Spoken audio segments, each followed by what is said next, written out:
you ready for this? I'm ready. Let's do it. You were fired, you defected to reform. Why did you make that move?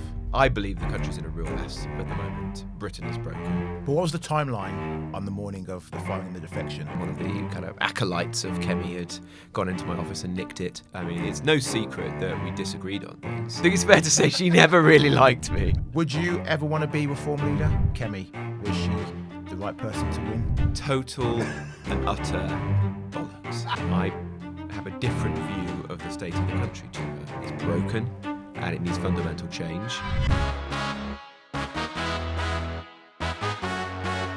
Hello and welcome to a very special episode of the Daily Expresso. Last week, Westminster was set ablaze as one man was fired by his party and then defected to their biggest rival. Well, today we are joined by the arsonist-in-chief, Robert Jenrick, Reform MP. Very good to see you. I'm not sure I would take that moniker, but... Well, what should I call you? Robert? Bobby? The sheriff? Which do you prefer? The new sheriff in town. Yeah. That was not my doing. But it suits you. It does suit you. Right, let's get straight into it. You were fired. You defected to reform. Why did you make that move? Well, I thought about it for a very long time, and it was a very hard decision to come to, but I'd resolved really over the Christmas period that I needed to do this. And for me, it was about putting party loyalty to one side and doing what I thought was best for my constituents in North Nottinghamshire and ultimately for the country. Mm-hmm. I believe the country's in a real mess at the moment. Britain is broken. The other parties, they don't think that. With the greatest respect to Kemi Badenoch, after I left the Tory party, she said that Britain was not broken. Mm-hmm. If, like me, you think things are tough, wages are stagnating, bills are rising, people can't go on the housing ladder, immigration is out of control, our town centres are being hollowed out, and you want real change, the only way to do that is to get reform over the line and make sure that we've got a government after the next election that is going to turn the country around. And I wanted to be part of that because I think that's the right thing to do for the whole country. Mm. Well, we saw Kemi's video blasting you and saying she'd removed her and removed you from the party, etc. But what happened? Well, she's kind of lashed out and got a bit emotional about it. And that's up to her. I'm not going to trade personal insults with people.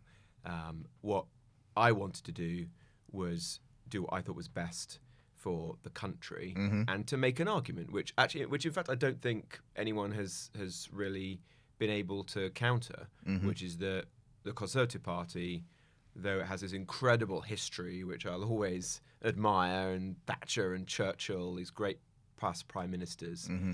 it's essentially becoming irrelevant. Certainly to the type of people that I represent. Yeah. Working people in places like Newark, or the people I grew up around, not so far from where you grew up in, the Black Country. Aye. The Tory party is kind of becoming the party of posh parts of the country, mm-hmm. who are, very affluent. It's kind of Kensington and Wimbledon. It's not Newark and Wolverhampton. And so if you care about working people, you want to ensure that their lives get better, then reform is the voice for those people today. But what was the timeline on the morning of the firing and the defection? Did Kemi call you personally? Was it an email? Was it a text, a WhatsApp?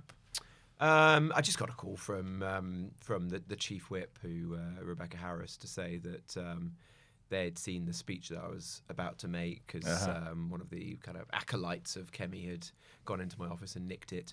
And so as a result of that, they thought it was better to bring the whole thing to a head. And fair dues. It was going to happen in the next day or two anyway, so it didn't really make any difference to me. Mm-hmm. It would have been nicer for me to have been able to phone Kemi and explain to her, as I would have done, my reasons, mm-hmm. Rather than it to happen in this slightly rushed way. But if that's the way they want it to be, so be it.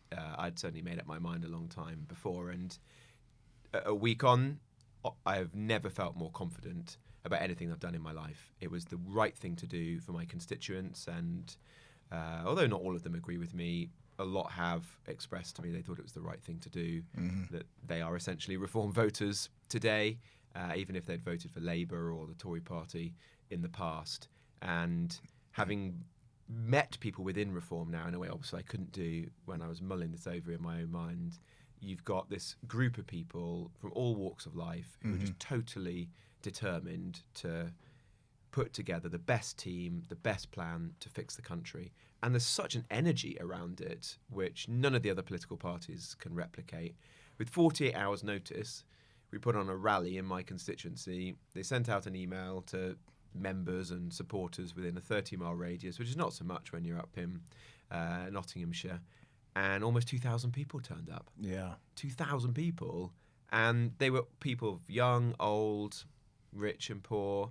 You know, people just would never turn up to a Tory party or probably a Labour Party rally that I've never been to one. I've never actually been to a Tory rally. There is no such thing as a Tory rally. It would be like one man and a dog. There was a moment where the security guard said to me in passing that they'd confiscated 40 knives. And I said to him, wow, whoa, that doesn't sound like good news. Yeah. And no, he said, no. By that he meant that there were 40 tradesmen who'd turned up and had to leave their Stanley knives, pen knives and so on behind. And can you imagine that in other parties? So you've got a bloke who's been, you know, an electrician or a carpenter in Lincoln or Doncaster during the day, and on the way back home to Newark, he pops in to watch this rally for 2 hours. Yeah. That is not some kind of long-standing party stalwart who's been press-ganged into coming along. That's someone who believes in this and thinks that for once in his life, there are people who are standing up for the country and want to turn it around. And I'm very, very honoured to be part of that now. So do you think the people in your constituency at the last election voted for you rather than voting for the Conservative Party? Well, I don't want to pretend that people, you know, a lot of people don't vote on party lines, because that's not correct. Obviously, a lot of people have long-standing support for political parties, although that's waning, and I think it's waned a lot since the general election, as you see from the fact that not just Reform's rise, but other parties as well on the Green left. Party. But certainly my experience in Newark at the last general election was a lot of people put party loyalty to one side, or frustration with the Tory party's terrible record in its last few years in government, and voted for me as an individual. Time and again on the doorstep, people would say, you resigned from Rishi's cabinet on a point of principle, fair dues, we respect you for that. You're a straight talker, you're independent-minded.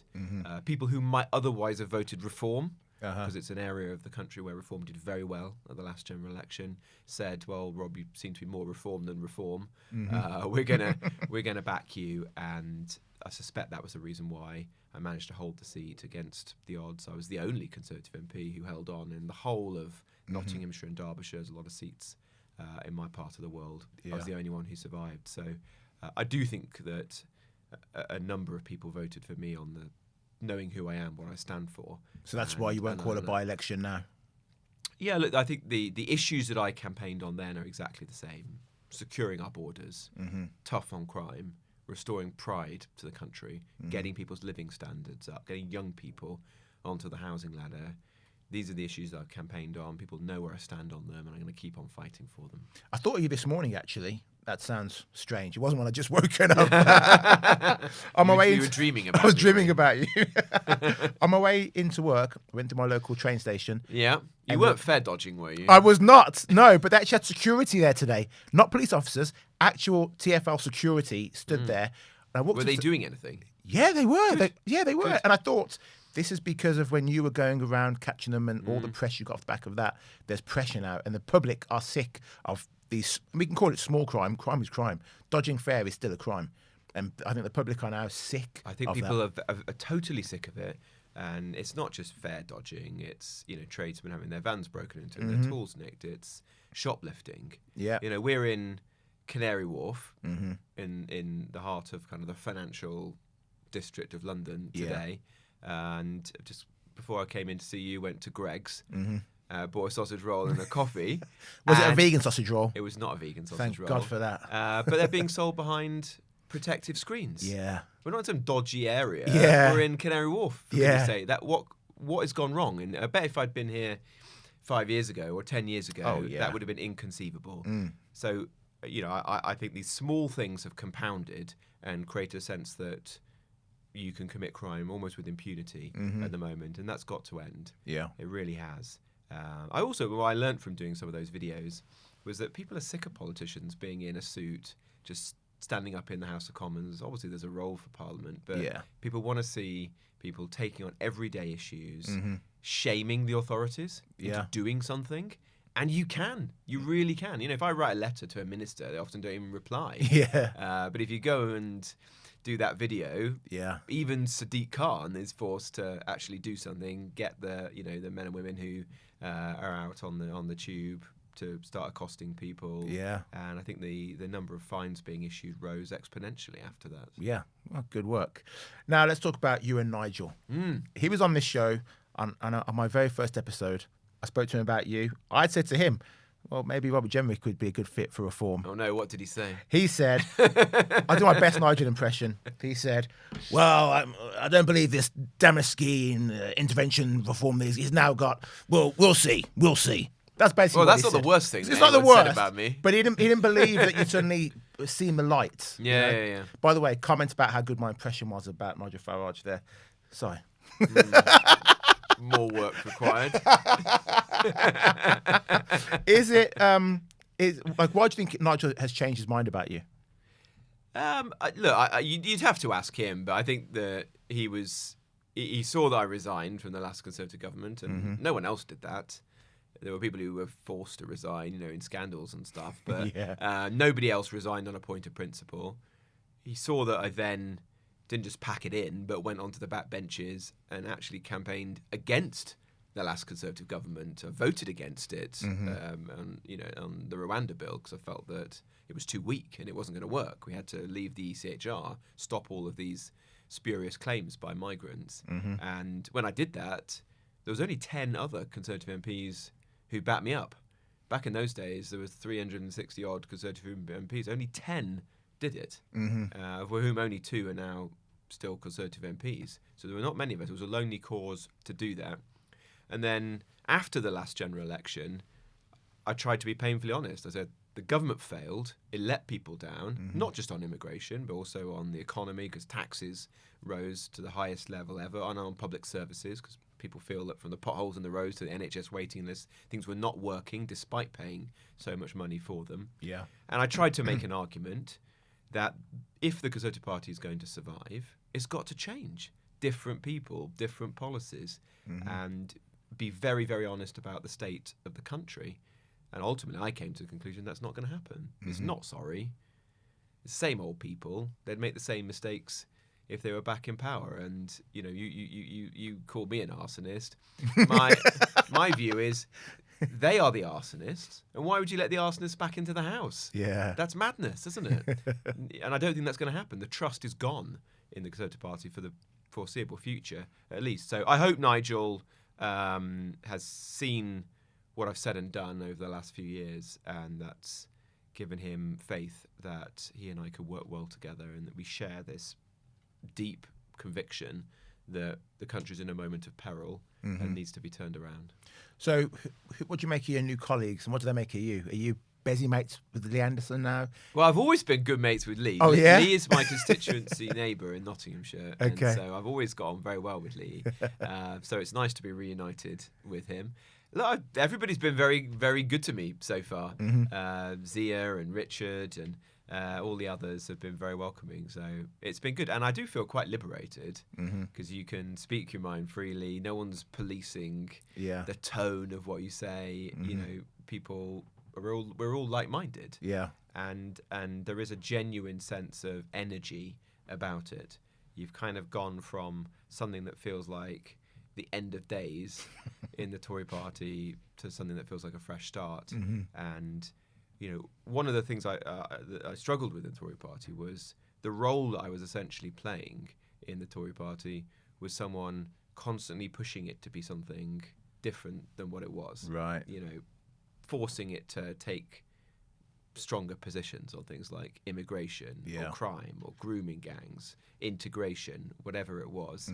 And often the party would begin by criticising me, then concede that I was probably right, or that even if I was wrong, that's where the electorate are, and so you've got to pay lip service to it and pretend that you agree.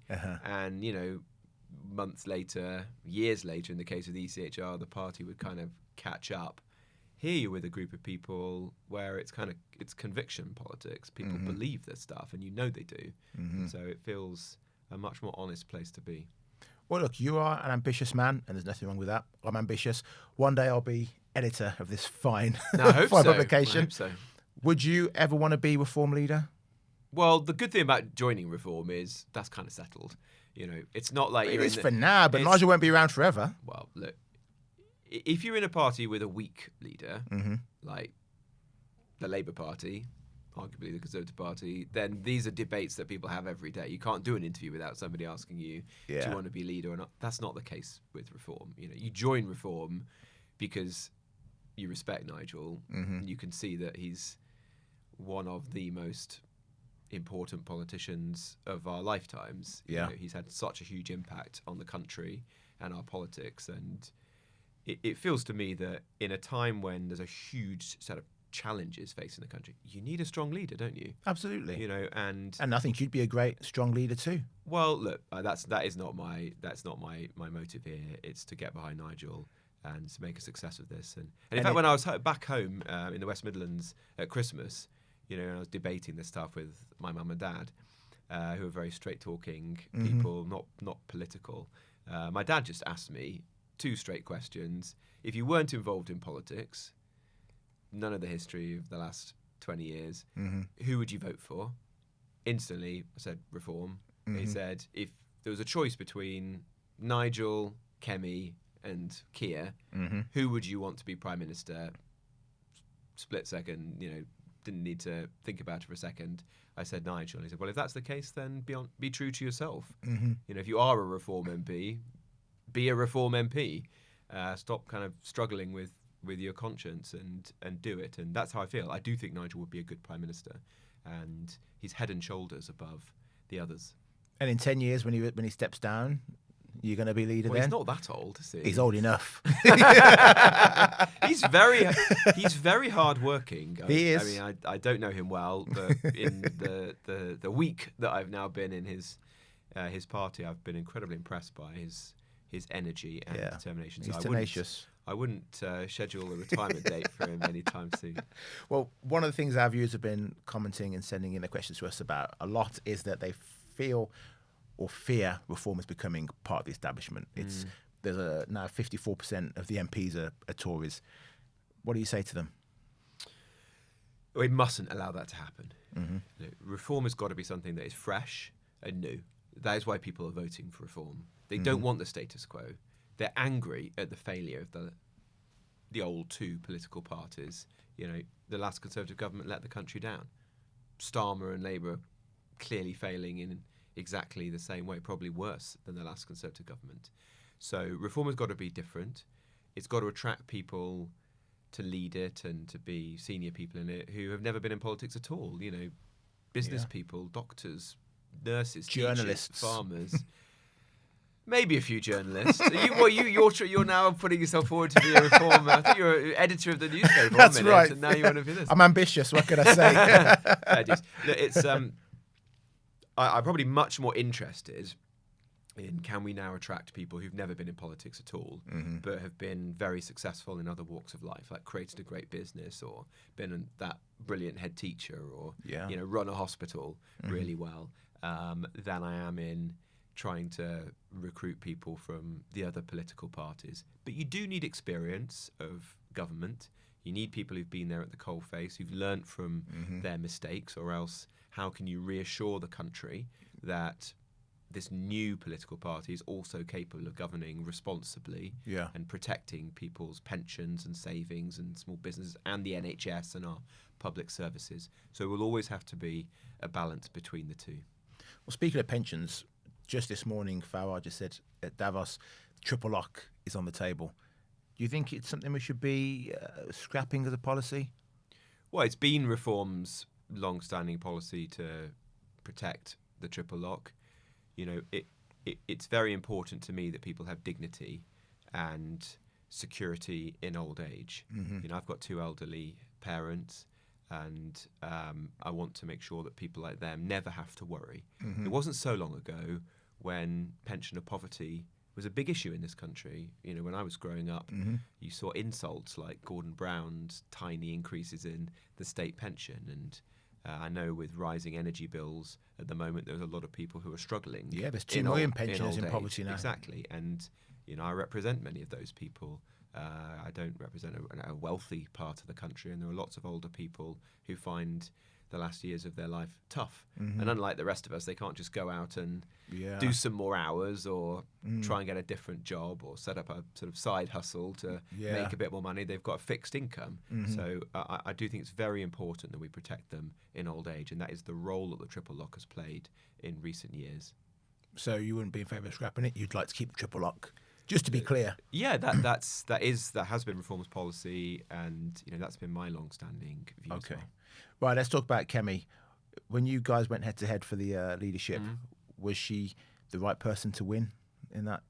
Well, she did win, didn't she? So, you know, it's all did. kind of ancient history now. Yeah, but was she right to win? Or should it have been you? Well, it is what it is. I mean, it's no secret that we disagreed on things. I would have done things differently. I have a different view of the state of the country to her, and you saw that this week, where I said my view is the country's in a mess, it's broken, and it needs fundamental change. She said, no, Britain is not broken. It's not in a great place. I don't want to misrepresent her, but she fundamentally believes that the system is okay and you can kind of tinker with it. But my dad was a gas fitter at one stage, and I look at it through his eyes. It's like your heating breaks for the umpteenth time in the house, and one option is to get the fitter out to patch up the boiler for the 10th time in a row, and hope things are going to be okay, even though you know this is going to happen again, don't you? The other option is rip out the boiler, change the system, fix the house up so that you and your family will be able to be safe and warm for years to come. And that is my view on what needs to happen now to the country, and that I think is the fundamental divide in British politics. If you think everything is all right, if you're so insulated from the troubles of the world, then probably the Tory party is for you. There's not many of those people, I suspect, out there. If you think things are tough and needs fundamental change, then you need to go with something different, and that's Nigel and Reform. Did you and Kemi ever really get along? Well, from what she said about me in the last few days, I think it's fair to say she never really liked me. And if she says those things about me, I do worry for my colleagues what she says about them behind their backs. But I've never, I don't go around sort of criticising too much, because it's a tough job being leader of the opposition. I mean, the Tory party suffered its worst ever election defeat and has gone backwards since then. So, she's less popular, the party's less popular than it was 12 months ago. So it isn't a great situation, and I appreciate that's a tough place to be. Well, look, to be fair, a poll came out last week that said she was now the most popular leader. Well, she's less popular than she was a year ago. Yes, but she's more popular than Nigel Farage. Yeah, but you kind of are when you're irrelevant. Oh. It's like if you reach that point, don't you? If no one cares, no one cares. You can't get excited about something that's irrelevant, can you? It's like kicking a dog or something. It's like people just start to treat you as something that doesn't really matter.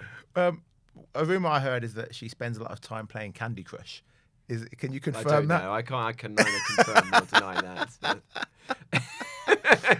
why didn't you get her on this? We had her on, and I didn't ask about the Candy Crush. Right. She might have not liked that. Yeah, I don't think she would have liked that question. Let's talk about migration, because earlier you said about how you thought that the Rwanda bill didn't go far enough. I heard that you cried when you were given the immigration minister job. From Kemi. Because the policy was too harsh. So you didn't cry? Total and utter bollocks. And by the way, Kemi did not tell me that. Kemi didn't tell me that. Well, somebody in one of her cronies, I saw said that. I mean, for God's sake, you almost got me to swear then. Look, total rubbish. I actually spent a year of my life working bloody hard to try and fix immigration. Got the small boats down by a third. Nobody else has done that before or since. Started to close these hotels, 100 of them. We got closed and made a difference. But it wasn't enough, was it? At the end of the day, it wasn't to me, 30% reduction in small boats. Hallelujah. Let's rest on my laurels. I don't want a single person crossing the channel on a small boat. None. Zero. Well, if you enjoyed part 1 of that bombshell interview with Robert Jenrick, make sure you stay tuned for part 2, which is out very soon. He'll be talking about migration, his personal life, and what he really thinks about all of his former colleagues.